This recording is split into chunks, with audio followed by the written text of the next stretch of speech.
Hello everyone, Lisa is here and welcome to this very special part of my channel where we together with experts discuss everything related to innovations, breakthroughs, co-creation and collaboration, how to manage the processes in collaborative projects, how to increase the chances of making a breakthrough, how to foster innovations and more. In this video, I'm talking to Professor Jorge Velasquez-Cock, a chemical engineer with a PhD in engineering from the Universidad Pontificia Bolivariana in Medellín, Colombia. His research is focused on valorization of industrial byproducts.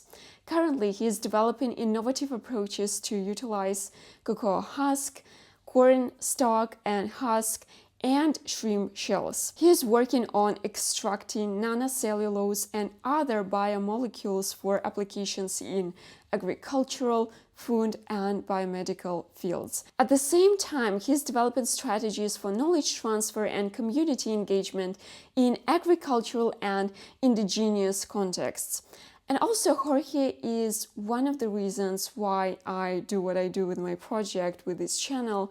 I truly believe that we need more people like Jorge, dedicated, devoted, passionate about their research, striving to make a difference. I met Jorge when I was looking for universities for one of the collaborative innovation projects that I was managing, and it was such a great experience working with his team, and I was really happy when he agreed to have this interview with me. In this interview, we talked about his current research projects, about collaboration with other universities and with industrial partners, of course. We were talking about the importance of supporting local communities and how academia is changing. And of course, there were many other topics. I hope this interview will inspire you because I think inspiration is exactly what you get after meeting people like Jorge. Hello, Jorge. Thank you so much for agreeing to have this interview with me. Hello, Lisa. Thank you very much for inviting me to have this interview with you. I'm really happy to see you again. I guess we haven't heard from each other for a couple of years. Yes, I think from 2022, Yeah, I in guess so. February, more or less, when the challenge ended. It's been a while. Time really flies. Indeed, you're right. And I'm really excited to have this conversation with you. I'm very curious to hear about what you're working on right now, where you are right now, and yeah, hear about your opinion on a couple of questions. So yeah, let's start. And I want to start this conversation with talking about your background and your experience, and just like a brief introduction from your side. And I want to hear why you decided to start your career in science and why you chose academia, why not industry? Well, there are a lot of questions there, and it's really nice to hear and to have some insight about the decisions that were a while ago. I am a chemical engineer, and when I was finishing my engineering, I worked a very brief time in industry. I worked for the liquor manufacturing company of my department because here in Colombia, the production of distillates is something that pertains mostly to the state. And the state and the government decides who will manufacture distillates or not. So I work for the alcoholic industry of Antioquia. It's my department. And then I went back to the university to finish my undergrad because I still required to do my undergrad thesis. And I work with edible films using Chitosan and bacterial cellulose. And when I was working there in the industry, I thought, well, industry is really nice. You have some differences with academia, but it felt kind of like I was stuck doing the same things over and over because, well, I was working mostly in not in research and development, but mostly in the process. I was going to the plant, what happens with the equipment, how's the product going. I was working in quality assessment, and I thought, well, it's mostly the same. Okay, I have some troubles here, but solutions are not that different. And I really felt stuck. So I think I really want to work in an environment where troubles are different. I have time to think a little bit more, but also you have this pressure that you need to develop new things, novel knowledge. The moving the barrier or the frontier of knowledge, right? And when I finished my undergrad, there was an open position for a master's. We were working with, well, it was just starting a project with the European Union, for seventh framework program project. The seventh framework then was converted to Horizon 2020, and it's now the Horizon program. And I really enjoyed the experience. We work with nanocellulose from banana rachis, mostly for not edible but biodegradable packaging. We're more in the manufacturing and production and isolation of nanocellulose. And after my master's, I had this scholarship from the Colombian government. It's more like it's a forgivable loan. And then I work with more nanocellulose production, but also with ice cream and food applications of nanocellulose. And well, it has been a really, really nice experience. Now I'm a professor here in Colombia, and I'm still working with nanocellulose, but we expanded our focus not only in nanocellulose, but also we work with other biomolecules from byproducts of the agroindustrial um, production. So we focus on food applications, but also we work with other applications such as agroindustrial. We are working a little bit more with biomedical applications with another colleague who has more experience in these areas. So yeah, it's been a nice work. I really enjoy working within academia. And also, it's not only academia because it's very common to have these partnerships and this networking with industry because sometimes they need solutions to problems they don't actually have all the answers. So we can help. We can put our grain of sand there with our grain of salt. And well, it's really interesting. We always have new things. It's not always the same. Yeah, yeah, well, I can understand. But yeah, it's very interesting. Thank you so much. I didn't know that you worked in the industry, but yeah, it's nice to know. So I guess you have this kind of perspective from both sides, both from the industry and academia, and you see the differences. And yeah, we will talk about collaboration between academia and the industry, of course, a little bit later. But now you started talking about current projects, and you mentioned that right now you are more focused on discovering all these different uses of agricultural byproducts. You mentioned cocoa shell and husk. When we had our conversation, our email conversation, you were talking about maize and shrimp byproducts. So please tell us more about these projects. What do you do, and what do you do with these byproducts? Maybe about processes and Well, we are right now. We are working on a, we call it big because for our standards is big. It's around the 2.5 million euros project. Well, the total cost of the project, and we are working specifically with four different. I don't exactly call it agriculture because we have some living beings there like shrimp and silk, but well, silkworm actually. But we're working with four, yeah, let's call it livestock and agricultural um, products. Basically, cocoa, maize, um, silk, and shrimp. Why those products? Because the idea is to strengthen some of the productive chains here in Colombia, but also to develop new applications of these kind of byproducts. We are working with not with the main main objective of this productive change, but with what's not used right now. So, for example, with cocoa, we're working with cocoa shell and cocoa husk. A cocoa shell is mostly obtained when you manufacture chocolate. You have to toast chocolate, and then you have the shell and the grain. The grain you were going to mill it, but the shell, what's the use of shell right now? They are mostly used for compost, but that's not that common. They are used to feed the the heater, but that's just burning stuff. So there are more efficient options to obtain the energy to work with the heater.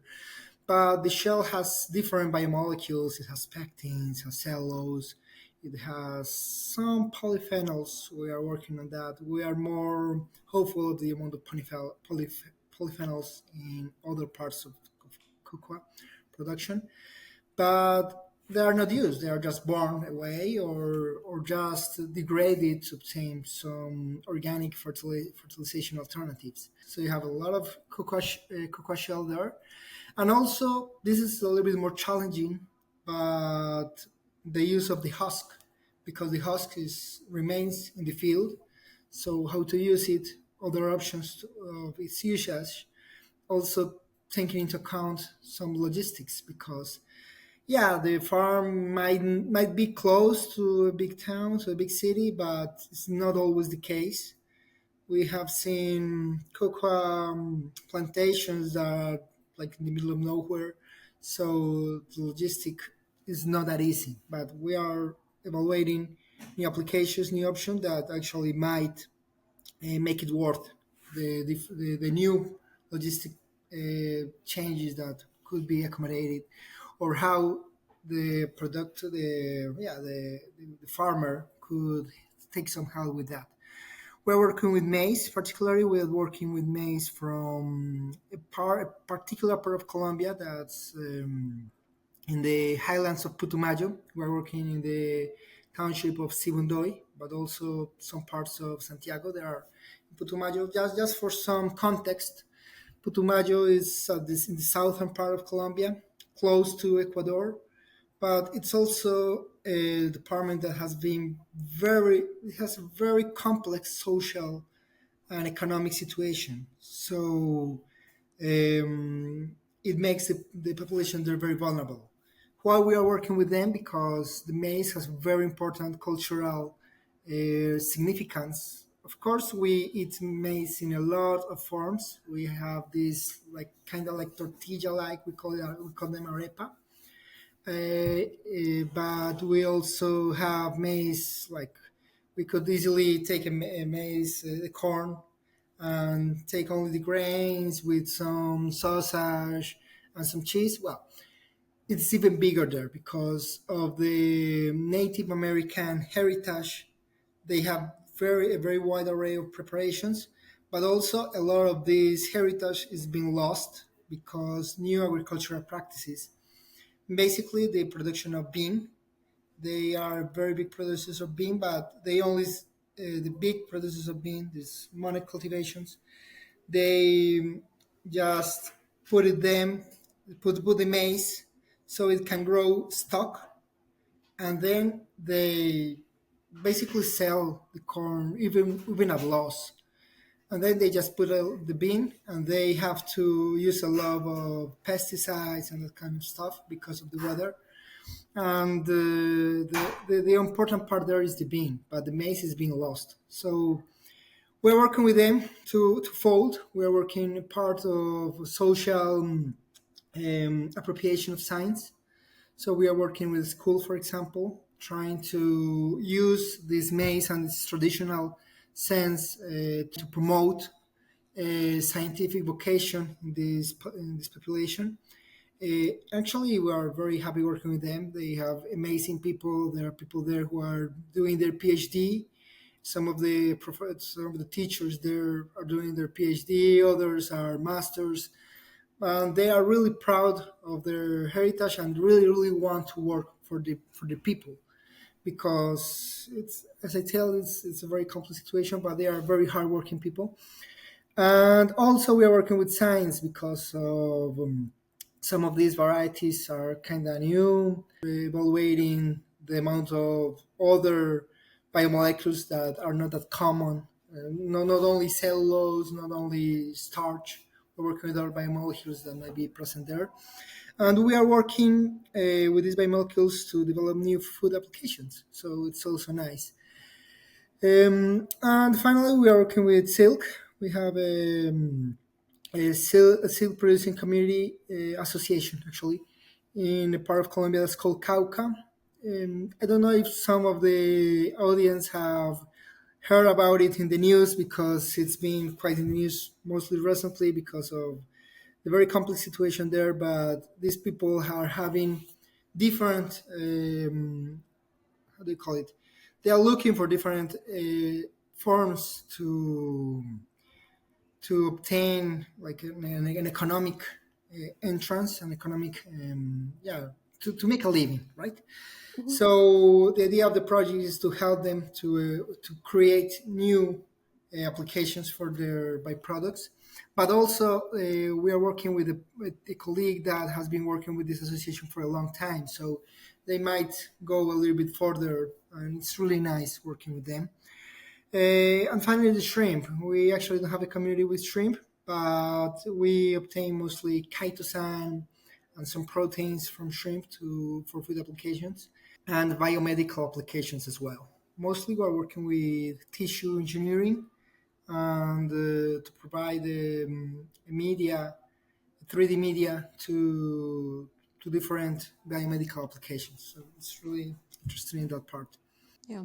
So yeah, these projects they look really extremely important because from one side you are working with these byproducts, which is about sustainability.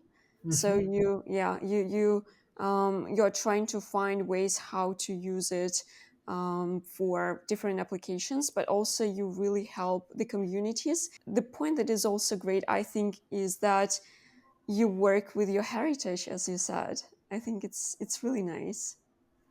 Yes, we actually think that it's imperative for us. Well, Colombia it's a country that has a lot of biodiversity, and but also it has a lot of agriculture and industrial development. So I think that we can help to make the most of this agriculture. Not only about the biodiversity that we can find in the jungle, yeah, that's nice, but it's not that exploitable. And also exploiting that, it might have some complex ethical issues. But if we can make the agriculture more sustainable, more profitable, also, it will reduce the need to expand to have new agricultural frontier, and it will help to reduce the impact on jungles and on forests and on the native biodiversity. So that's also part of the project. We are really happy working with this. We think that we can obtain new developments. Actually, one of the objectives of the project is that we have to make some prototypes. So we are working with the industry here. We are working with one food related company. Besides working with all these communities, associations, some other universities too. So and it's like a very big government agency that works mostly with developing skills. So it's been a really nice experience. Yeah, yeah, that's really great. And but on the technology side, you mentioned that you use these products mostly for food application and for biomedical application. But I wonder, I don't know, like, can you talk about a little bit about technology behind this project or? Oh yeah, well, there are very different like pathways that they are following because, for example, the industrial partner just okay, I will. He said that he will just take the raw material that we process, what we isolate, and they will develop their own prototypes. But also we have a university partner who's working with some bakery stuff, for example. They're having different results now with gluten-free bakery, for example, and it's very interesting this part. We are working like with everything. We are actually developing because we with cellulose we had an isolation protocol, but we isolated cellulose and that was it. We are right now developing protocols to obtain a biorefinery approach. So we are working like we obtain this biomolecule, and then with what's left we obtain this other biomolecule. So the idea is that this is mostly like an exploratory project. If everything goes well, we would like to develop a second grant, like improving some things, uh, fine tuning, and of course thinking about scaling up this part. We are mostly like isolating my biomolecules. We work with some emulsions too. We are also making some biological evaluations because we're working with biomedical part. We're working with tissue engineering. We need to be like, well, not like we need it to be innocuous, right? We need to Yeah. be no cytotoxicity, no genotoxicity, and what are the thresholds we can work with before having an undesirable effect. So that's the part we are working right now. We hope the project started last year. We hope that next year we are just obtaining the prototypes and some final stuff. We are very hopeful on that part as well. About technology, it's really depends a lot on what we want to obtain. We have made some replacement of traditional flour, for example, from wheat flour in some pancakes here in the lab. As I mentioned earlier, we obtain some bakery products. Well, not exactly we one of our partners obtained some bakery products, and they are fine tuning also because well there are some changes in flavor, so but they started working on them like in February more or less, January, February. So they are very early on working with them. So we hope that this year that's set up. And well, the other part of the biomedical, I can't exactly tell you right now the entire technology, but we are making different evaluations from the physical, chemical, and biological end, and we hope that this year really we have like some end results because we need to fine tune the prototype next year. This is only a 3-year project, so Yeah. we are really working on them. Oh, well, I wish you good luck with the prototypes so that everything goes smoothly. But I don't know, like if it makes sense, if we can talk about it, if you can give us some ideas, because again, apart from these areas of applications, maybe you see some other areas where your technologies, your molecules you're working on can be used. Yeah, well, as I mentioned, we work with food stuff, but they are also used for other applications like nutraceuticals. It's like it's derived from food stuff and from biomedical, but yeah, nutraceuticals. But right now we don't have like the results because we are in the isolation. We are developing a new protocol to evaluate these molecules in the raw material without preparation. So we are working on that part before going to the exact application. But for example, we are working with some polyphenols from maize, for example. We're working for some from polyphenols from cocoa, and of course they have application in the cosmetic industry because of all this anti-aging or reduction of reactive species of oxygen. And cellulose actually has a lot of applications. Even there here a company, a car manufacturing company, made some panels, some plastic panels with cellulose reinforcement. I'm not exactly sure about the technology because it was developed by another company, but we know that it's developed from some of these biomolecules from the cocoa shell. And of course, cellulose has applications in as a reinforcement in food stuff. For example, it has been used to reduce the amount of water lost in some burger meat, right? Stick. Of course, we use it in ice cream. And also, it has applications in the stabilization of pickering emulsions. And, well, it's actually a paper, of course, the paper industry. But also, we can use some of these biomolecules in the development of implants. There's a PhD here working with some of the proteins of silk for developing vascular implants, for example.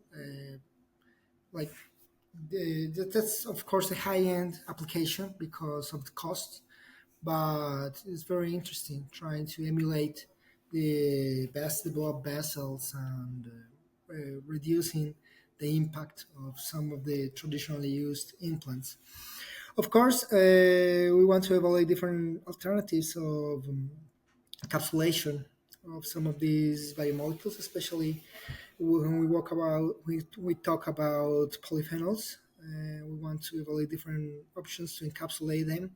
We could even use some of the other biomolecules, and well, there are different papers that describe, for example, Chitosan. It's very common for antibacterial properties and even for the development of chelating filters, for example, for the removal of heavy ions, right? Heavy metal ions from water sources.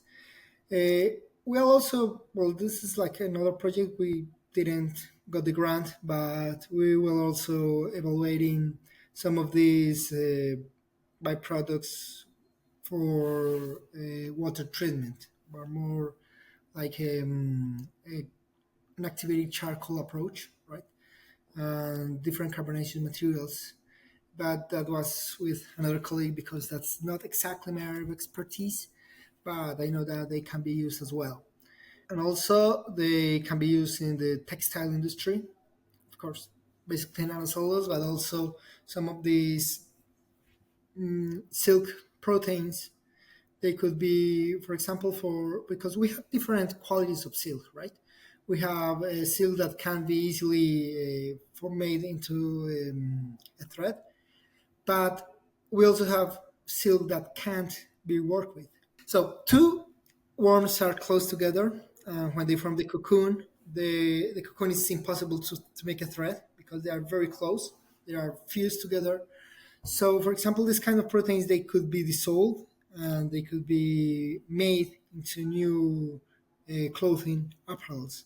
For example, they could be used for protection against weather, a feeling of a jacket, or they also could be make a non-woven clothing, right? So yeah, there are very wide array of applications. Let me think another one. For example, pectin is widely used in the food industry too, but also it could be helped to make some gels, some viscosity modification, as well as starch. Starch is very common for not only food applications, but it could be modified, right?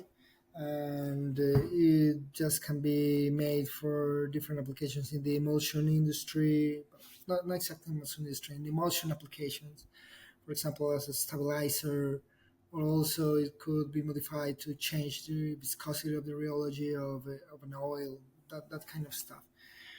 Well, we are, as I told you earlier, this is an exploratory project, and I think we will develop new applications as we go by and we obtain new results. And what makes sense in the production sense, what makes sense when we see at the numbers, because we are also evaluating the yields of these isolation treatments and which could be the best byproduct to obtain the most of certain biomolecule. And that's part also the one of this project, right? Yeah, yeah. Thank you so much for all these different uses. It's very interesting how you can use. It's basically a byproduct that you use, but how many things you can still obtain from it, and how you can use it in different ways. It's very interesting. But when it comes to your research, what is the biggest challenge in your research now? Of course, there are technical challenges like changes in isolation treatments, sometimes yields, sometimes we have to fine tune. But actually, I think that the biggest challenge is always sustainability because we have this project now, but I really, really like to develop ways to go on working with this kind of byproducts, to develop ways to actually achieve something that could be, if not commercialized, at least it could be scaled up, and we could actually obtain something that makes an impact. That's what I think is the biggest challenge. Because, well, we are not thinking that the community will make the most difficult isolation or the high tech development, right? We are also thinking ways that this research could help community, but taking into account not only logistic but also cultural differences. Because, well, in the big city you have some way of thinking, but when you go to 3 hours, 4 hours away from the city, things, the way of living change and the way of seeing things change. So, but we also know that we could give something to the community, and that's also something that I want to give to by the project, a knowledge gift, of course, because it's not only material thing, but also a thing of that they can see things as we see them, right? And that they can solve their own problems. So that they have this approach by scientific method, and they can use that to help in their day-to-day things, and that's something they were thinking. Of course, if the project goes by, if there are some things that are interesting that really make it worth to give something like to say, okay, we will build something here. It's because it's other steps, other phases of the development. But right now, we are working again exploratory. We are knowing people and understanding a lot of things. We have never worked with communities before. It's very new for us. The university has worked with communities. Some of the colleagues have worked with communities, but myself, I've never worked with communities before. It's been like my first time. But also, it's very exploratory in that sense too.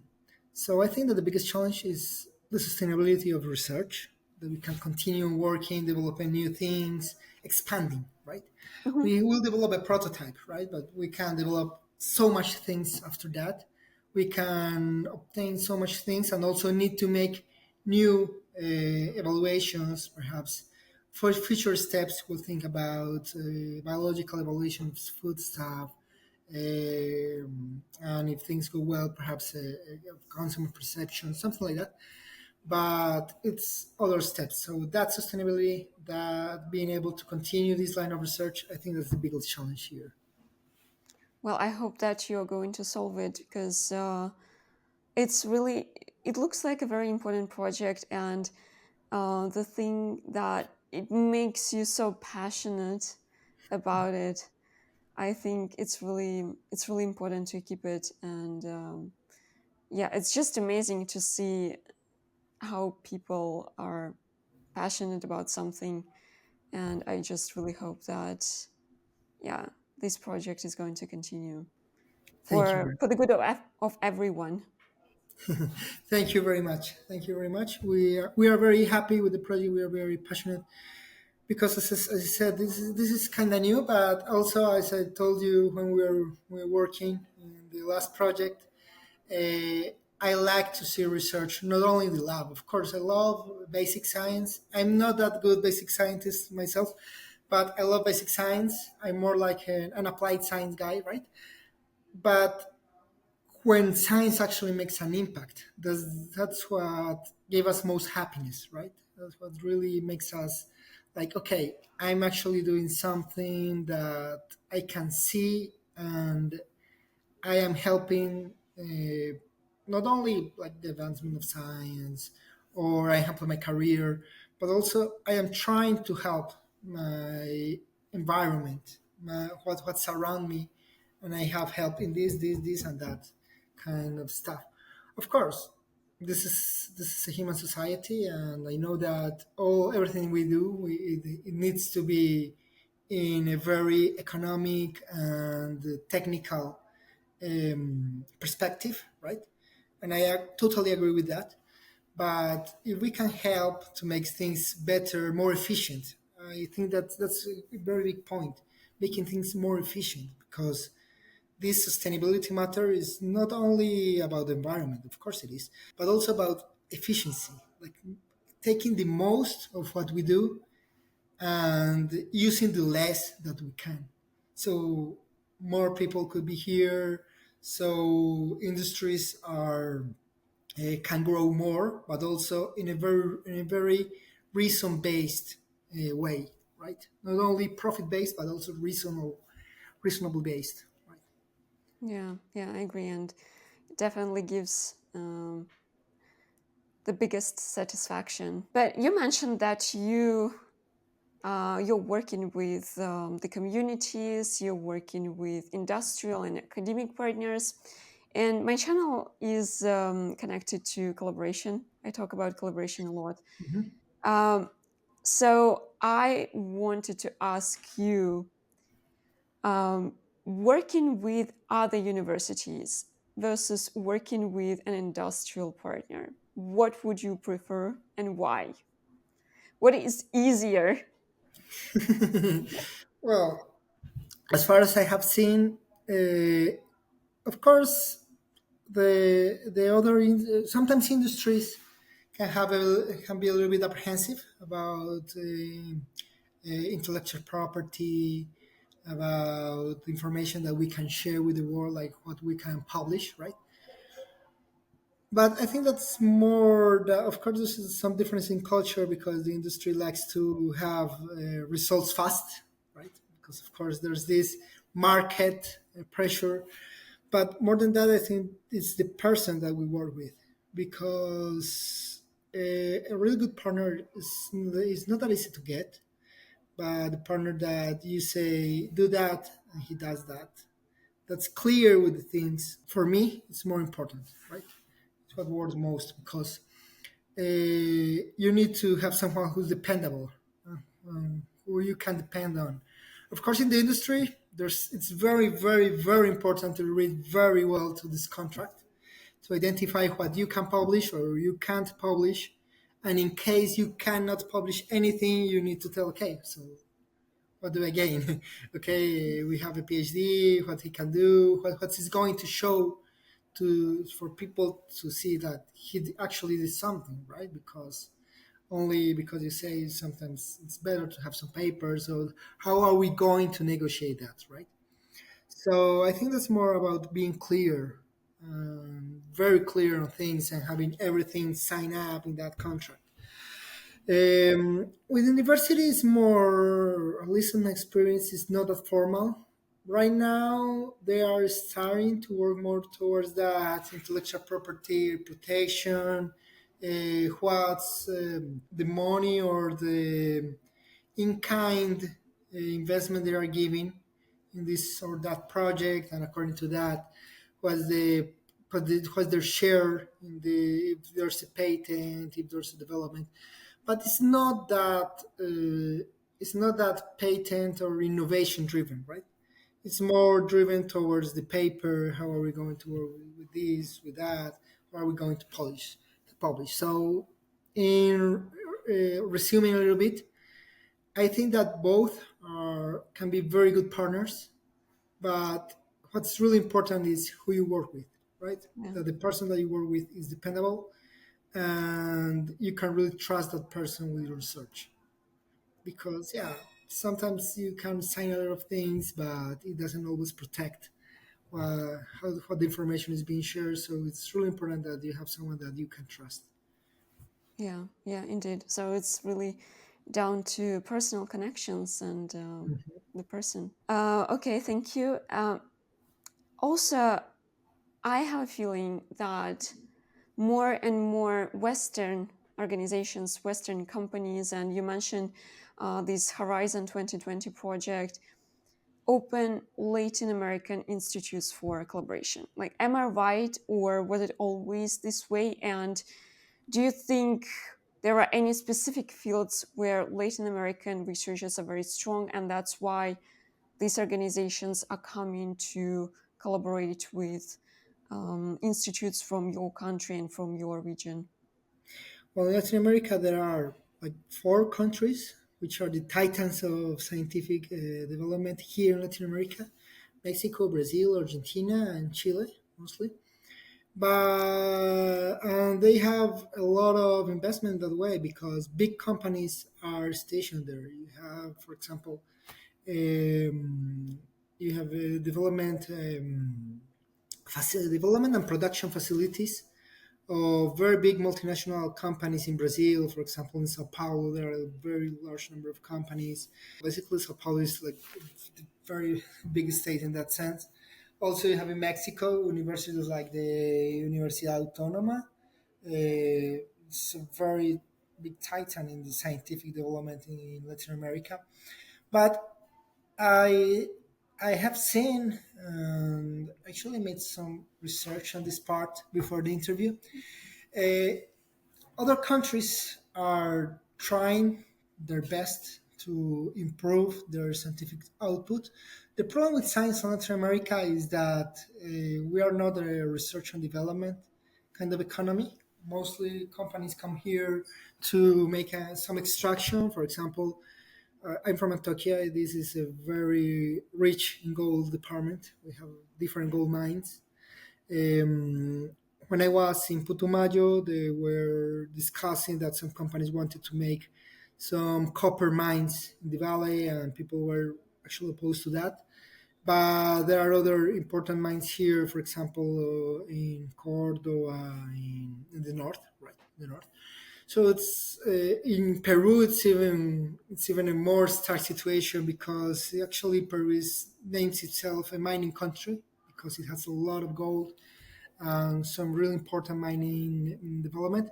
But the problem with that is that even though it can give a lot of economic development and sometimes social development, it depends because mining is quite complex, but it doesn't give a lot of reasons to develop or research, right? Because they can develop and research in other countries with a well-established infrastructure, use that research here in Colombia or in Latin America. But the use of these mines have gave us a lot of money in royalties. For example, the country has been using that to improve development and research. Right now, there's a grant open. They're closing next week. It's a very big grant, around 10 million euros grant, and it's not as common in the part of science. Of course, they want a lot of applied science because they want people to see, okay, science is doing something for our lives. But the scientific environment has been changing. More PhD have been working here, different research projects. There are a lot of challenges, but we have to keep in mind that scientific research as such in Colombia it's relatively new. We're working about like we start with Conciencias at the end of the 20th century, and we are now with the minister that's Ciencias. That's like it started around 2018, 2019. I'm quite unsure about the exact date that they started, but it's fairly recent. So a lot of things have to be developed. A lot of things have to be organized. We need a more stable development of the country. Latin America countries are a little bit passionate in that sense. they go from one way to the other. And but I think I've seen advancement. I've seen improvements. We are very resourceful, and we have a very strong brain drain. I have colleagues that are working in Germany. I have colleagues, or even have professors that right now are working in the US. There are some people that are working in Finland.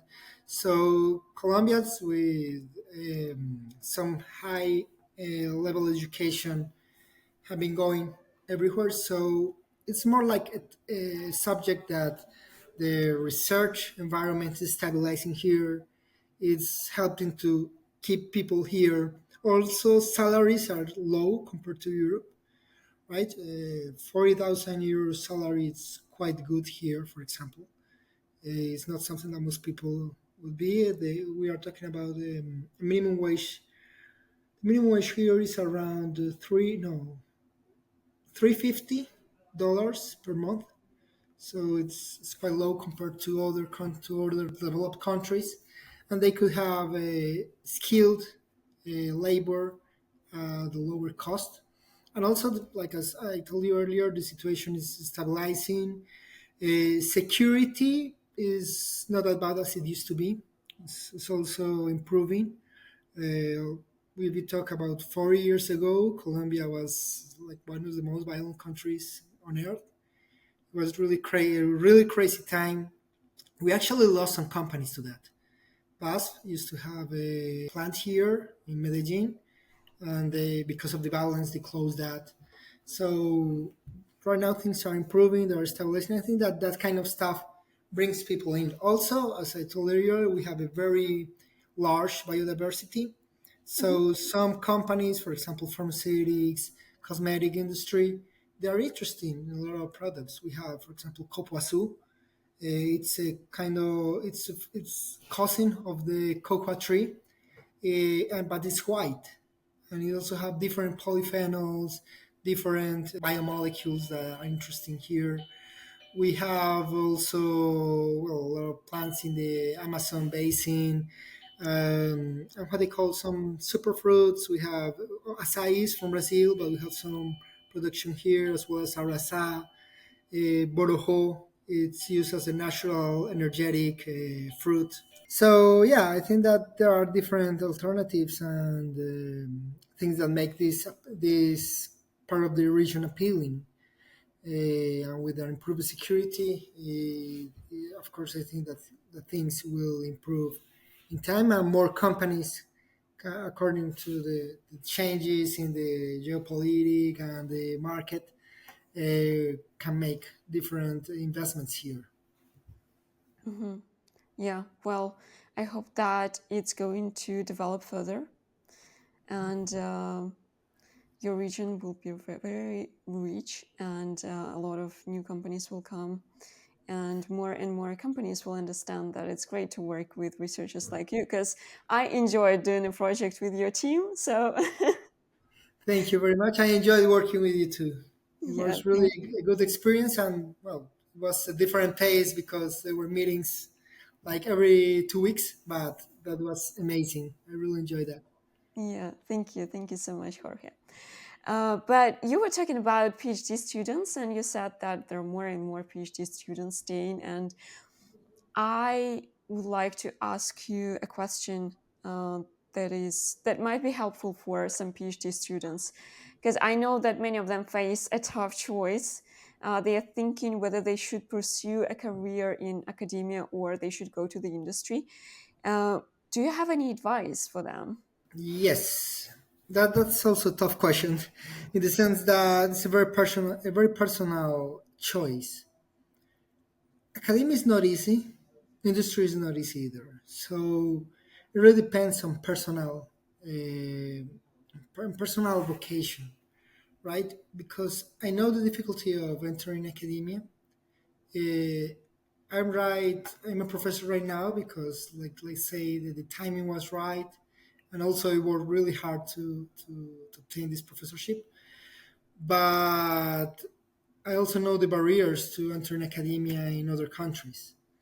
But also, For example, in Colombia, and going to the industry as a PhD, it's really, really hard to because there are some companies, of course, and companies that really know what to do with the PhD, but also there are a lot of companies that don't know what to do with the PhD. So I think that the best choice someone can do is to evaluate their current environment, their options, and what they like the most. Because also, okay, you could go to industry, but you will feel miserable all day, every day. It's not good. Or you could go to academia and you will feel miserable every day, every day. No, that's what you really love to do with your PhD. What's the focus that you want to give to your PhD after graduating, and go for that option. And also, what are the realistic options that you can have, because it's very important in the environment sense. Both are great. If you're going with just research and development in the industry, you can have a lot of different problems with really interesting culture, because here in Colombia, the industries that make research and development are really good in developing a lot of protocols that can make your life easier in the long run, right?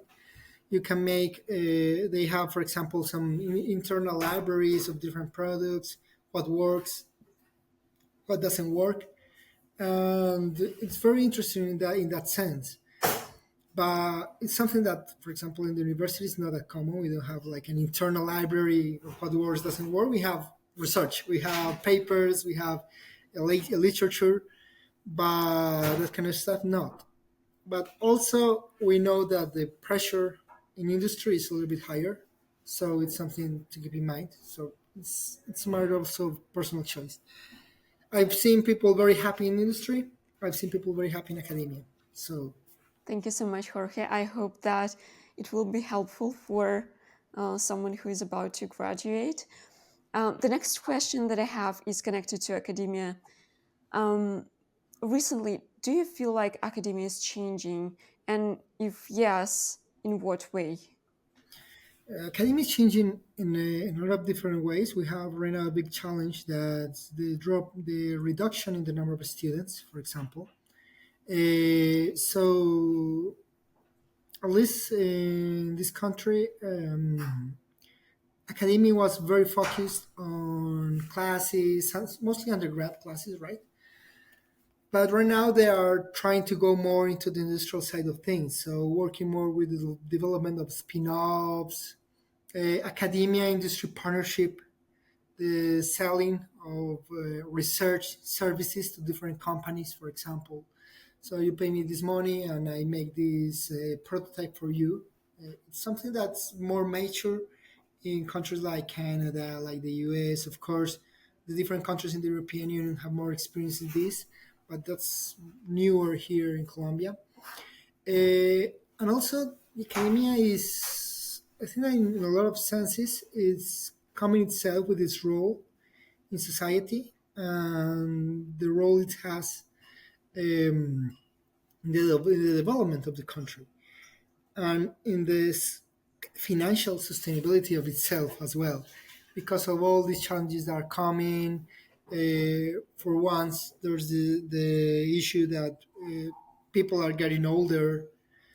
A lower number of children makes that in the future, or in the short term, or even middle term, they are having reduction in the number of students, reduction in the tuition income, the different interesting of the newer generations. Well, I don't know how it's going in other countries, but in Colombia, for example, a lot of kids want to be influencers, and they think that's a very easy way to make money. Of course, we have very bad examples, people who made a lot of money with what people perceive it's low effort, but we all know that nothing comes free. So that's something that we are trying to I wouldn't say like combat, like battle with, but or fight, but more like to come to terms to with that, and to evaluate new alternatives, how academia can survive, even not without, but with a very reduced number of students. And in that part, research plays a crucial role because if something academia excels is at knowledge, having knowledge and knowing what to do with that knowledge. And I think that the second part could be improved, right? But we're working on that. So that's the idea. Yeah, yeah, thank you so much. When it comes to the future of your research area, how do you see it? What would be the biggest trends in the future? Like, what do you expect? Well, this is an area that actually has been growing a lot in the last years because, as I told earlier, it's a matter of efficiency.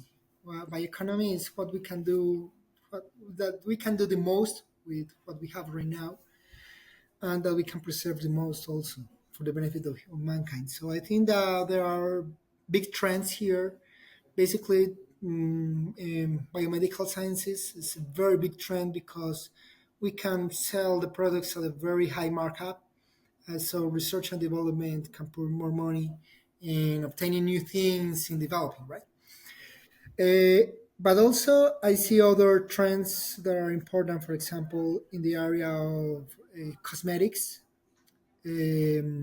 of colors, colorants, not only for food but also for cosmetic, biomedical, and even some textile industries, because we are trying to reduce the impact that this mankind activities have not only on the environment but in the immediate vicinity. Um, Also, the development of cheaper, more sustainable alternatives to traditional objects. For example, something I want to do is to 3D food, 3D print food. So, for Mhm. example, we could think of the using these biomolecules to 3D a piece of steak, or 3D a piece of hamburger sausage. Why? Because you can control texture, you can obtain a wagyu style of meat, but with cheaper resources, without so much CO2 production, that kind of stuff. So it's really nice to think of this kind of trends that we go. Of course, AI is a trend here too. It's not a matter of a fight. It's not. We're not trying to fight with that. We are working with it because it can help us. We are developing the projects. We are developing a couple of master theses, working with machine learning, for example, and we want to expand on that kind of work because we can obtain very interesting insights with them and use the most of our resources. It's something that's not going to go away. It's actually a very useful tool, but it's a tool, and it's something that we need to learn how to use it. Right. So it also will move some of the mega trends that we have here. Of course, there are other trends in the lower sense. For example, the obtention of biopesticides, biofertilizers, new ways to obtain natural based surfactants, for example, Mhm. new ways to obtain emulsion stability, new molecules to, of course, in the pharmaceutical sense, but that for me is part of the biomedical. New biomolecules to reduce glycemic indices, to reduce different parameters that can affect our health. So I think that's the biggest trends that we have. Of course, there are other lower trends because they are not that looked into, but they are also looked into. For example, in the reinforcement industry, materials, um, in textile, in the development of new options for environmental treatment to reduce pollution, for example. Even they can be used as raw materials to obtain like traditional plastics. But right now, they're used for obtaining films, for obtaining packaging materials, are more focused on biodegradable products because it's very important to reduce our footprint. Um, well, there are also a lot of different applications. As I mentioned earlier, cosmetics. We are thinking about de aging, creams, of course, to obtain new ways for shampoo, soap, because the use of surfactants can affect some of the environmental, some of the environment, some of the algae, bacteria, and of course fishes, that kind of stuff. So natural derived soaps is also interesting in that part, and the part of personal care as well. So yeah, I think that those will be the applications. And from the technology perspective, of course, the biorefinery, and the use of green solvents. We are working here with deep eutectic solvents. We are like learning from that because we want to reduce also the impact of the isolation process in the environment. But the use of green solvents is really interesting, not only from an environment perspective, but also from a work health, from a work safety perspective. Because traditional solvents can have some flash points. You could have, if you are not careful, you can have an explosion, a fire. Some of them are also carcinogenic. So the use of these green solvents could reduce those risks. So yeah, so the future looks quite bright, I would say. Lots of I hope interesting. so. Yeah. I hope so. Yeah, but actually, Europe, for example, it's working a lot on this kind of research and scale up of said research. Yeah, yeah. Well, thank you. Thank you for answering these questions. And we started on a personal note, and I would like to end our conversation on a personal note. So I have a couple of personal questions to you, and I'd like to ask you about the greatest moment in your academic career so far. Just so far. Well, I think that every moment has its own charm, right? But I think that it was when I graduated from PhD. Said, "Oh, it's finally over," and then it came what I'm going to do now. But I was also lucky because I had some projects going on, so I worked in those projects, and we had some classes over with that. But then that we finished the PhD because it was a lot of work, a lot of realization in personal terms too. Thinking, okay, I can learn more and I can work more to learn and do things that I really like and I really enjoy. And actually, the projects that I've written, they are all in some sense something that I am curious about. So, of course, we made this project thinking about the use of these byproducts. It's something I'm very interested in. I really love the part of colloidal science, so we work with emulsions. We made another project, as I mentioned earlier, that was not selected for the grant, but we are still trying to obtain it. And it works with encapsulation and with some emulsions and with reducing pesticide, chemical pesticides or synthetic pesticides and that kind of stuff. And I really enjoy it. So I think that that's a great moment because okay, right now we are going to keep on working and enjoying what we are doing to develop new knowledge and know more and do new things. That's the idea. Yeah, that's great. That's great. And I just hope that there will be even more moments like your PhD graduation, like at least at the same emotional and excitement level. But also, um, if you were to choose any project, which one would you choose? Like, if you can think about your dream project, what it would be? Well, I think that it will be of course, a collaborative project because when we have more people, we can do more things, right?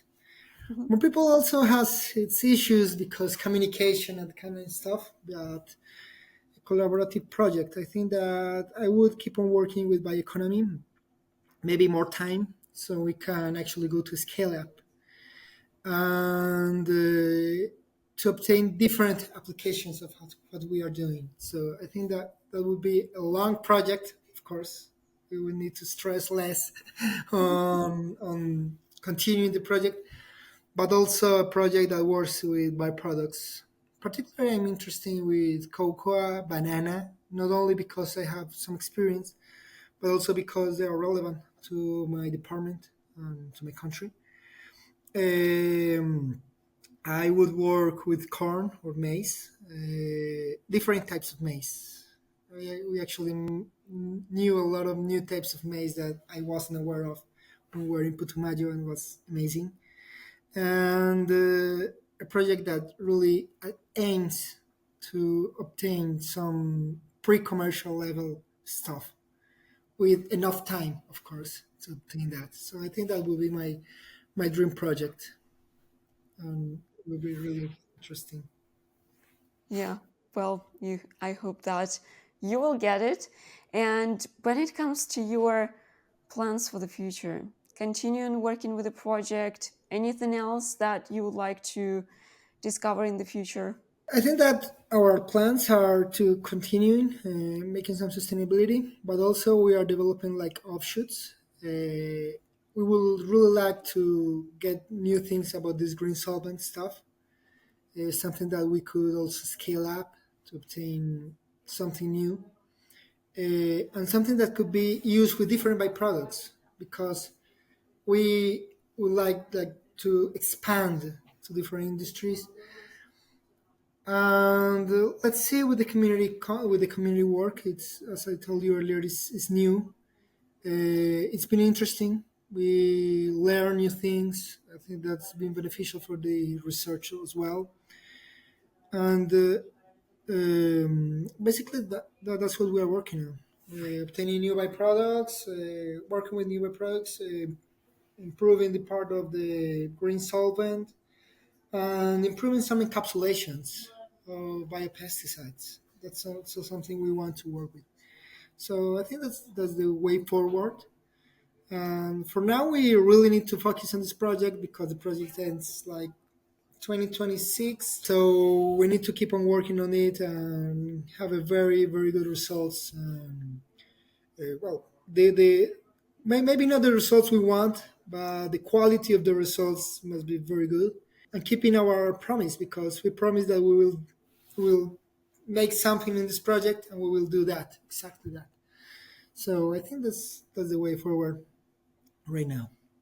Yeah, that sounds exciting. And I wish you good luck with whatever you do and with all your projects. And as I said, I just hope that it's going to continue. I hope that there will be more projects that bring passion and that you are passionate about. So, yeah, thank you so much, Jorge, for all the answers. It was a very interesting interview, a very, I believe, important interview about like very important things, not only about science, not only about collaboration, but about, as you said, the communities and science being more than just a tool to obtain some commercial products. So, thank you so much. Thank you so much, Lisa, for your invitation. It's been very pleasant talking to you. And well, my best wishes in all your projects as well. Thank you very much. Thank you so much, Jorge. Thank you.